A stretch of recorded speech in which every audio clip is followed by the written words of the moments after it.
What up, party people? Time for free response number 5 from 2019. So as we finish this up, next week AP exams start. It's exciting. As we think about stats, the best thing you could do to study for this exam is do practice free response, right? Given this weird world we're living in, no multiple choice on the exam. So we've done the 2019 exam. The best thing you could do to get ready for May 22nd is go to the College Board site, linked in Google Classroom or the blog or whatever, Google it. Go to the 2018 for release free response, do them, look at the scoring guidelines, grade them. All right, do one score, whatever you want to do it. Do 2017, 2016, 2015, right? The more you do, the better prepared you're going to be. So for this year, right, honestly, like that's what I would do to study. And then, of course, when you don't know how to do a question, or you look at a rubric, something doesn't make sense, right? You can't figure out actually how to do it. Obviously, then you come see me in office hours, look back at your notes, right? All those things. But since there's no multiple choice, that does narrow down our studying. It's all focusing on those focusing in on those practice free response. So anyways, let's get to a practice free response. Let's do this number 5 here. So of course you've already done this and read it. But so as we start to read through this, right, read everything, read A, B, and C first, right? Don't just read the top and then read A and start, because maybe A is the harder question for you. Maybe B is easier for you. Maybe C is easier for you, all right? Then do those first. Again, on the exam, you want to kind of find where you can show stuff you know. It's not about doing everything. It's not about doing everything in order. It's about doing what you know best first and then using your remaining time to try something to figure out what's left, right? No blanks. That's it. It's the only way we could ever let ourselves down is if we don't give our best, right? If we don't try. So anyways, reading through the top here, when we start to read this context, hopefully something jumps out to us. It tells us we're looking at purchasing a new battery for some smartphone, and it tells us the distribution of the lifespan of the new battery is approximately normal, and then we're given a mean and standard deviation here, right? So this, as soon as we read this, there should be some things floating around in our head that we might use, right? We got some pictures of bell curves and all that, right? That's a big deal. We also have some information, this is going to come up eventually in part C, about the fact that the warranties, we got a $50 warranty. Then if our phone battery dies within 24 months, it gets replaced at no cost. If we pay for that warranty. It's always a tough question. Do I pay for the warranty, right? It's always, there's never, I don't know. I feel like if I don't, my stuff will break. I feel like if I do, I probably just wasted money because it won't break, Got to go through that every time we buy something. All right. So question A, B, C here. So A. And again, right, I'm going to do these in order for the video, but that's not necessarily the best way to do this on the exam. So question A asks us, in how many months from the date of purchase is it expected that 25% of the batteries will no longer work? So we do know that the battery lifespans are normally distributed. And so this is just a really sloppily rewritten version of the question. All right, so we do know, right, I could draw a picture. On average, a battery lasts 30 months, and then we can mark this 38, 46, and so on. Or this would be like, let me make that a little more even. This would be 22 and then 14 over here. We know some things like 95% of batteries are going to last from 14 to 46 months based on the empirical rule of 68, 95, 99.7 rule. We do know that 68% of batteries are going to last between 22 and 38 months. But we want to figure out from the date of purchase. So from the date of purchase tells me I'm starting over here on the left at 0, right? The day I buy it, how long this battery lasts. From the date of purchase, we want to find how many months from the date of purchase is expected that 25% of the batteries will no longer work. So what we want to figure out is what month do we have to mark so that the percent to the left is 25%. Now, hopefully we know, right, to the left of this, 50% of batteries are going to last less than 30 months. The answer's got to be less than 30. So we want to cut off 25. I have no idea where that is visually. Well, I do actually. I know this block is 34, but in an effort to not go off on too much of a tangent about the normal model, which I could do, but my intention here is not to teach a lesson about the normal model, just kind of look at this free response specifically. We want to figure out what number of months cuts off 25%, right? 25% of batteries last, from the date of purchase, right, what number of months cuts off 25% of the batteries? Or if I just kind of abridge that, right, we want to kind of figure out this is 30, this, right? We want that to be 25%. We got to find that X. So there's a few ways we could do this. We could use some z-scores and a z-table to work backwards. But in our class, what we've primarily done is use our graphing calculator. So one thing we want to remember is now the question becomes, do I use inverse norm or normal CDF? So we got percents and we got data values, or in this case, those would be numbers of months. We want to go from a percent to a data value. That's inverse norm. If I want to go from a data value to a percent or a probability, that's our normal CDF. So this question, we're going to have to go backwards with our inverse norm. From a percentage, I didn't really write it backwards, from a percentage to a data value. So to find this spot, inverse norm. The hardest part of this question is probably knowing what to use. So when I go to inverse norm, I need the area, which is always to the left. So this is going to be 0.25. And then I just need my mean, which is 30, and my standard deviation, which is 8. And that's it. For me on the exam, that's my entire answer. And when we then go to our calculator, remember second vars. If you forget where everything is on your calculator, press second 0. Above 0, it says catalog. Catalog is everything in your calculator in alphabetical order. Notice up here on the top right, the alpha lock's on. So this works, obviously helps for any class. But if I then hit the I button, where is it? Boom, I. I can scroll down, right? And eventually I'll find inverse norm, boom. Or second vars, that's where I can find it, right? So inverse norm. If you have an older calculator, right, it might not pop up with this menu, so you might have to know that it's area, mu, and sigma, but that's an advantage of having our notes this year. And that's it, 24.604 months. So that's our final answer, 24.604 months. Done. Back to that note in the calculator language, if you have an older calculator, you're going to have inverse norm pop up just with parentheses, and you're going to have to write 0.2538, and you do have to remember this is the area to the left, this is the mean, and this is the standard deviation. So whether you've got the newer model that pops up with that menu or the older model, you got to know what to type in, whatever. Either way, we have to label everything. And so that's it for that question. I'm actually just... oh, sorry, before we move on to number 2 here.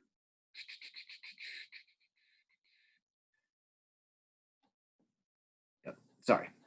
Before we move on to number 2, let's take a peek at the scoring. So, indicates the use of a normal distribution. So there's with a mean of 30 and a standard deviation of 8. There's a few, we did this with a picture. So if we draw a picture, we need to label the mean, we're showing the shape that it's normal, and at least one standard deviation above or below. Or to do this number 1 here, we could use the capital N 30,8 normal model notation. So this would satisfy the first bullet. Or when we write inverse norm and label mu and sigma, we're doing that. So we've actually hit this in a couple ways. We could hit it potentially in 3 ways. Set up a correct approach. We're finding the 25th percentile, right? The number of months that cuts off 25% to the left of it, right? That's what a percentile is. We did set up a correct approach and report the correct value, 24.6, right? So we got that, right? So boom, we're essentially correct here. So now on to part B. So part B,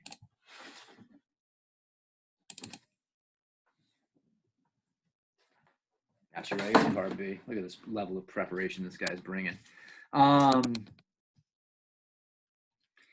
So now we want the probability that a randomly selected customer is going to require a replacement within 24 months. So again, we can draw that normal model. And if I do that, right, this is 30, this is 22, something like this is 38.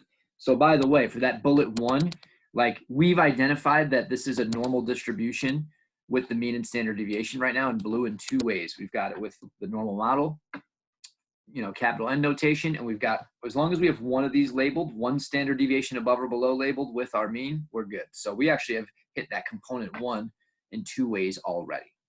This time, though, we want to try to figure out, what's the probability that we need a replacement within 24 months. So we got to think 24 is going to be, I don't know, around there somewhere. And a replacement within 24 months, right? This means 24 months or less. So this time, we're going from a data value to a percentage, and that's going to be normal CDF. From a percent back to a data value, that's our inverse norm. That's what we did first. This red diagram is backwards from the way I drew it for part A. So I apologize if that's confusing. I'm just trying to show it both ways. This is more typically what you guys have seen me do in class. Anytime we want a probability or a percent with the normal model, we should know that that's normal CDF. That should be pretty automatic for us. So this honestly should, I think, for our class be a pretty easy question. So from here, we're just going to go to our calculator. So to get this probability, and there are other ways to do this, we could use a Z, find a Z-score, and then look this up in a Z table. And if that's what you do in class, wherever you are, that's cool, right? But for us, my students, the most efficient way, normal CDF, we need the lower, we need the upper, we need the mean, and the standard deviation, right? And we need those labels. So we know these are 30 and 8, no big deal there. The lower, we're looking at this red region. So the lower is how far left does this go. This goes left forever. And on the calculator, there's no infinity button, like our domain and range days in algebra. So we can't type negative infinities, so we're going to write negative 999, right? Hit 9 like a lot of times, but it's okay to write infinity for your work. The upper is the right side of this shaded region, which is going to be 24. That's it. Maybe you have a calculator model that doesn't pop up with that menu, and that's fine. You're going to have normal CDF, and you have to know what to type in, but you have to label it anyways. So lower, upper, mu, and sigma. So negative infinity, 24, 30, and 8. So yours might look like that, and that's it. Right, so when I go to my calculator, again, we could use that catalog or second vars. Here's normal CDF. So there's my negative, like negative, hit 9 a lot. 24, 30, 8. So there is a 0.227% chance. That's our final answer. The probability that our battery needs to be replaced within or in less than 24 months is 22.7%, 0.227. All right, let's see how we did. Back to our slideshow. Essentially correct. Use of a normal distribution, mean a 30 standard deviation of 8. We kind of mentioned how I did that with the picture, with the capital N, and then by using normal CDF, writing that and writing the mu sigma labels, we hit that. Specifies the correct event, meaning the correct boundary value and direction. So we showed that in 2 ways.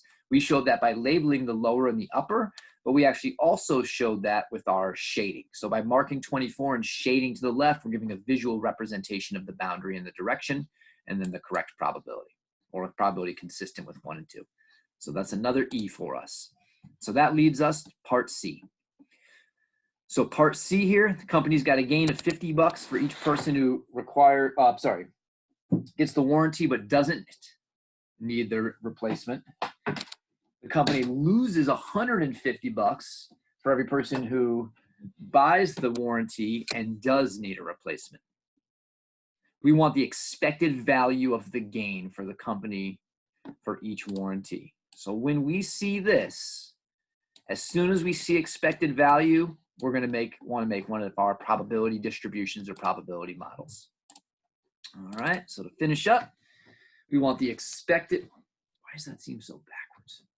Using this camera, just so you guys know, is like absolutely mind-blowing to me. Like, what's happening? Anyways, dude, just do the problem. So as we create our table here,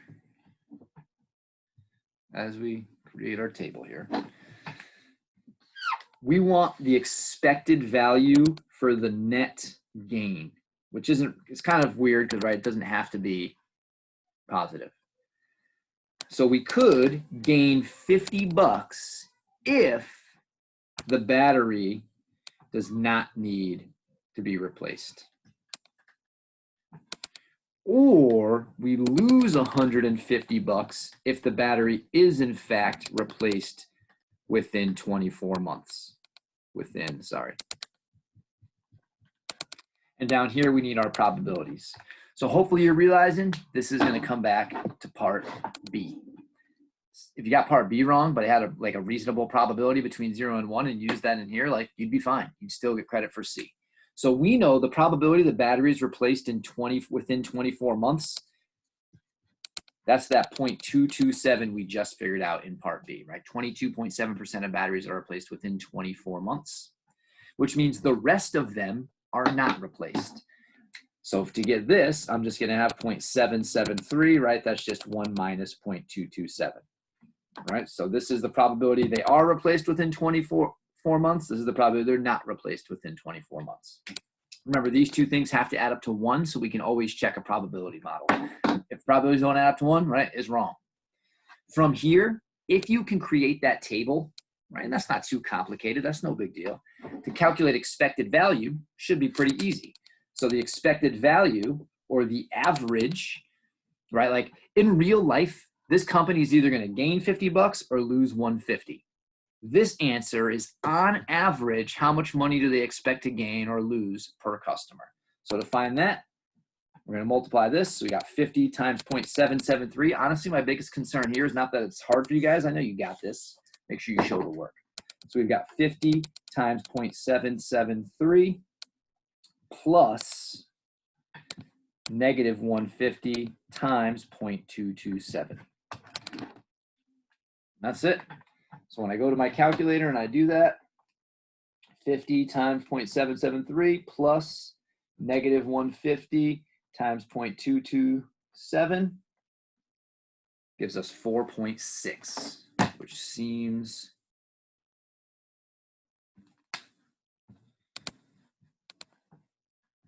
weird because the company can never ever gain $4.60.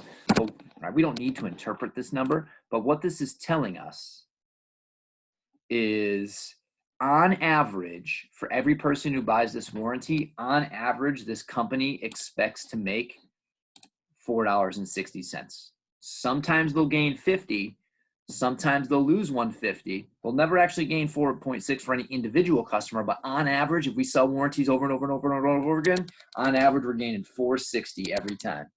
And like a lot of warranties times $4.60 each, that's a lot of money. And that's it. So let's just jump over to the rubric and see how we did, and then we're done with this 2019 exam. Remember, we skipped number 2 because it was in our notes. Here we go.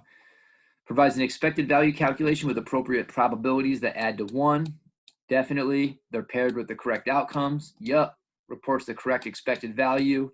We got 4.6 because I had rounded a little bit, or a reasonable expected value consistent with the work shown. Boom, boom. Ease all day. That's what's going to happen on May 22nd at 2 p.m., right? Guys, if you're doing this on Friday when it's assigned, right, not that you have to, that means you might have an exam on Monday or Tuesday. And so if that's you, I wish you the best of luck. Prepare, work hard. If you have an exam Monday or Tuesday, you know, once you finish this assignment, just worry about stats after other exams, but we'll talk about that more. Have a wonderful day, and I shall talk